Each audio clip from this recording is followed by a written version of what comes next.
Hi guys, my name is Patrick, but you can call me 26. And what we're going to talk about today are going to be arrays, right? Now, arrays are ordered collections, and they are probably the most commonly used collection in probably any language, right? So it's important to know how they work, right? Now, what they look like, let's look at an example. Let's create a bunch of arrays and see how to manipulate them, right? So the important thing you should know about arrays in Swift is that arrays have to contain the same sort of thing, right? So if they have all integers, they can only have integers. If they have other arrays, they can only have other arrays. If they have strings, they can only contain strings. So for example, we could have var a is going to be an array, and we could say a is going to have numbers. So you don't have to explicitly tell it what is going to be contained. This is going to be, a is going to be 1 to 3. You could also have something like var b, and b is going to be strings. So it's going to be a, comma, b,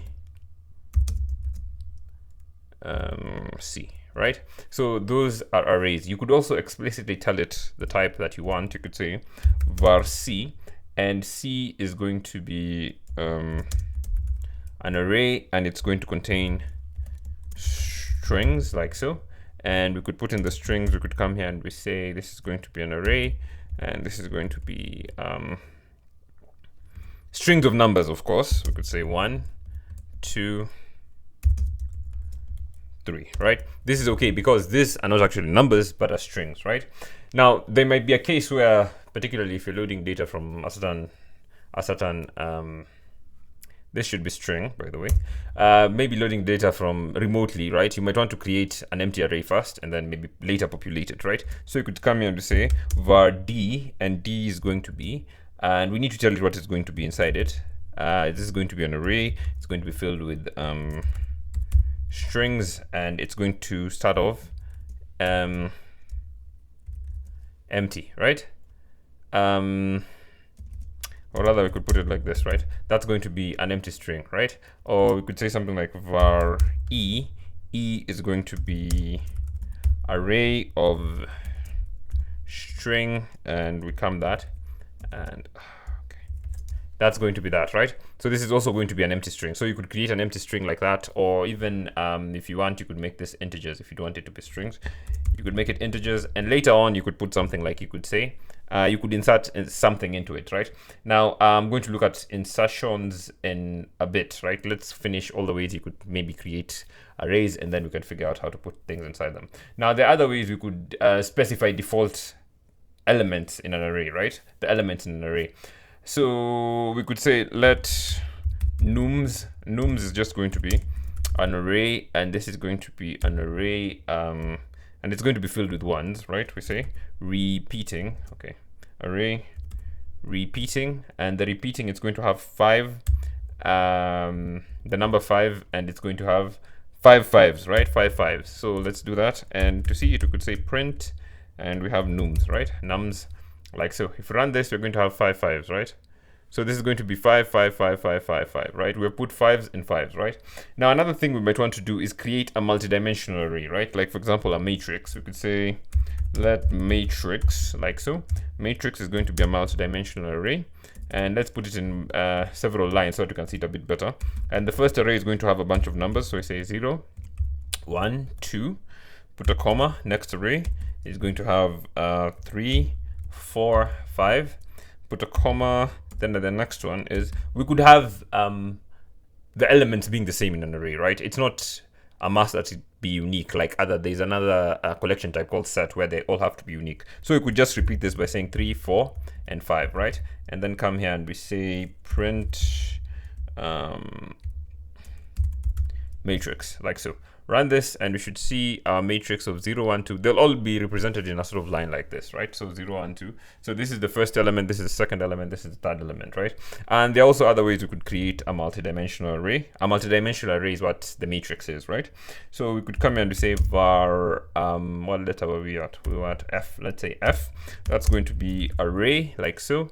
And array, we come here and we say array repeating count, and instead of that we could have another array here, and we say repeating count, and what we want is going to be, we want ones, and we want 4 of them, and we want this to be maybe 5, like so, right? So we have that, and we come here and we print. Let's see what f is going to contain, right? Let's print f and see. That's going to be a bunch of ones. You see a bunch of ones, right? So this is what it's going to look like: 4 ones, 4 ones, 4 ones, 5, or let's see, we said 5 sets of arrays, all of them having 4 ones, right? So we have 5 sets of arrays, all of them having 4 ones, right? So let's look at that. That's going to be 1, 2, 3, 4, 5, right? So we have 5 of them, and each one has 4 ones, right? Now, another way we could create a multi-dimensional array that you might see is we could come here and we say var g, and we could just write it out. And in this case, we're going to have something like 1,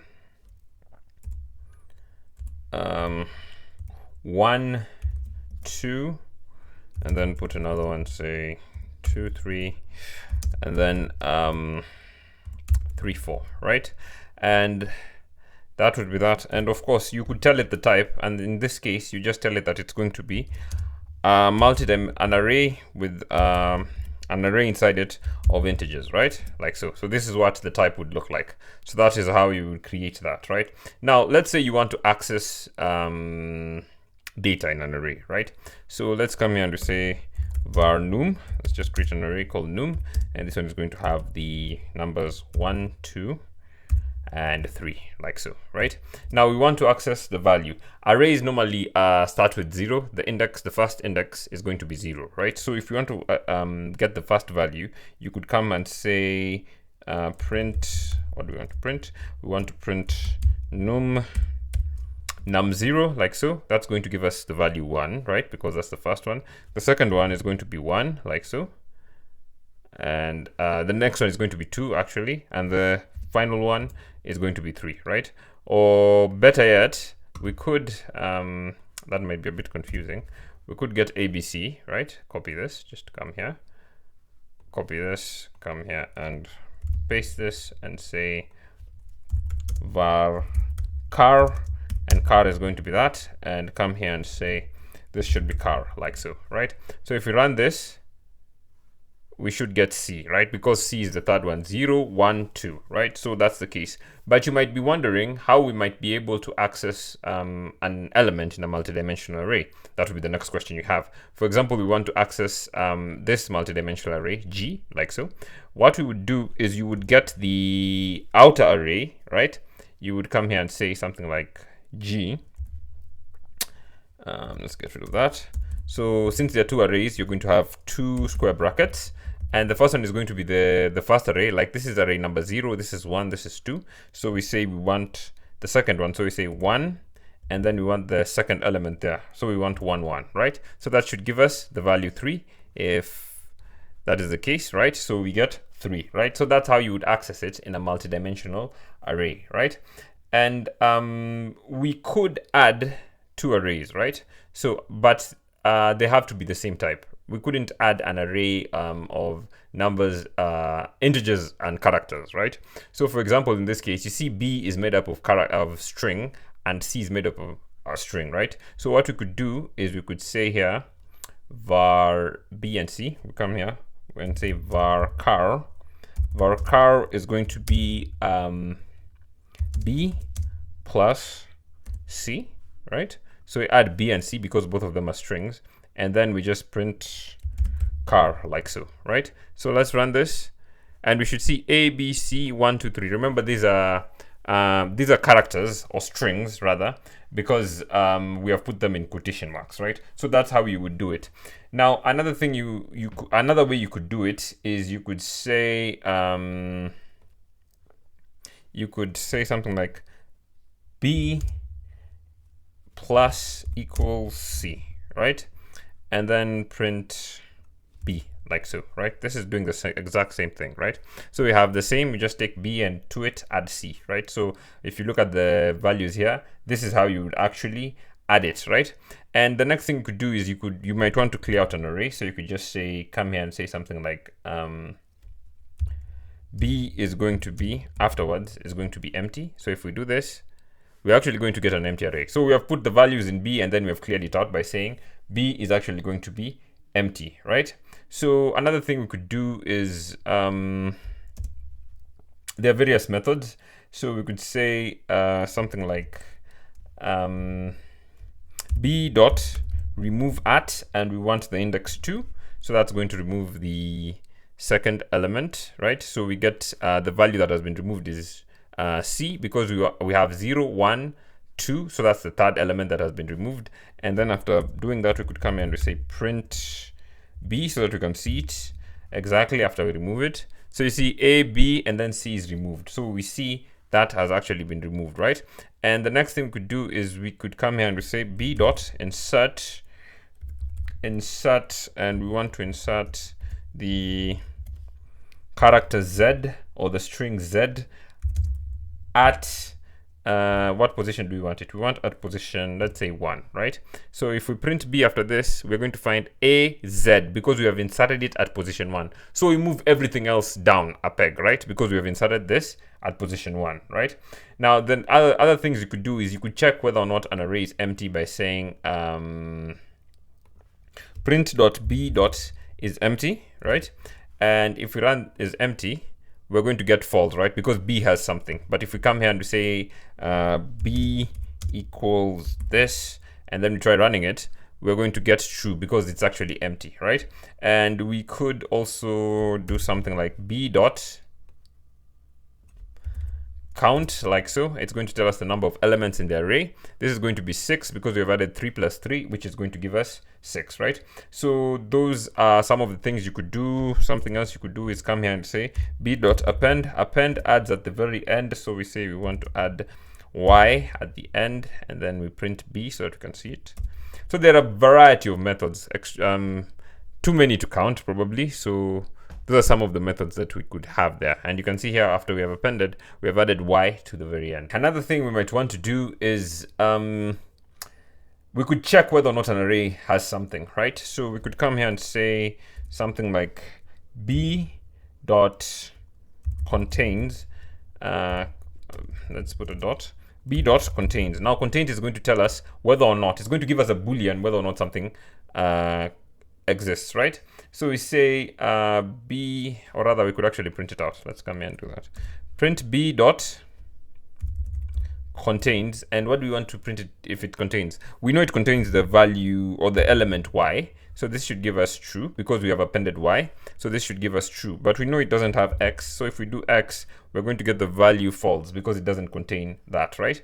Now the next thing we could do is there's a method called first index of, which returns first index of, and maybe let's get rid of this, and this is just going to be, what string do we want? We want the string x, right?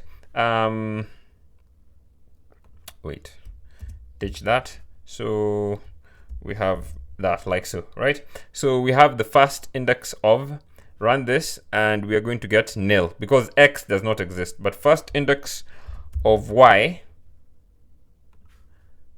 actually exists, right? Optional because it may or may not be there, right? So you're going to get that value, and you could also get the last index of similarly, right? You could come here and say last index of, and that's going to be an optional value because it may or may not be there. So that is basically a very gentle introduction to arrays in Swift. Later on, we're going to look at how you might want to loop over them, enumerate the values and whatnot, right? And you should also note that as a string, or rather, a string is just a collection of characters, right? Which is, you could consider it sort of like an array of characters, right? So some of the methods that would apply to array, like you have seen with count, would also apply to strings, right? So like if you can get the count of an array, you get the number of elements there. And if you get the count of a string, you get the number of characters in that particular string. So that's basically something you should know. But that's just a gentle introduction to strings in Swift.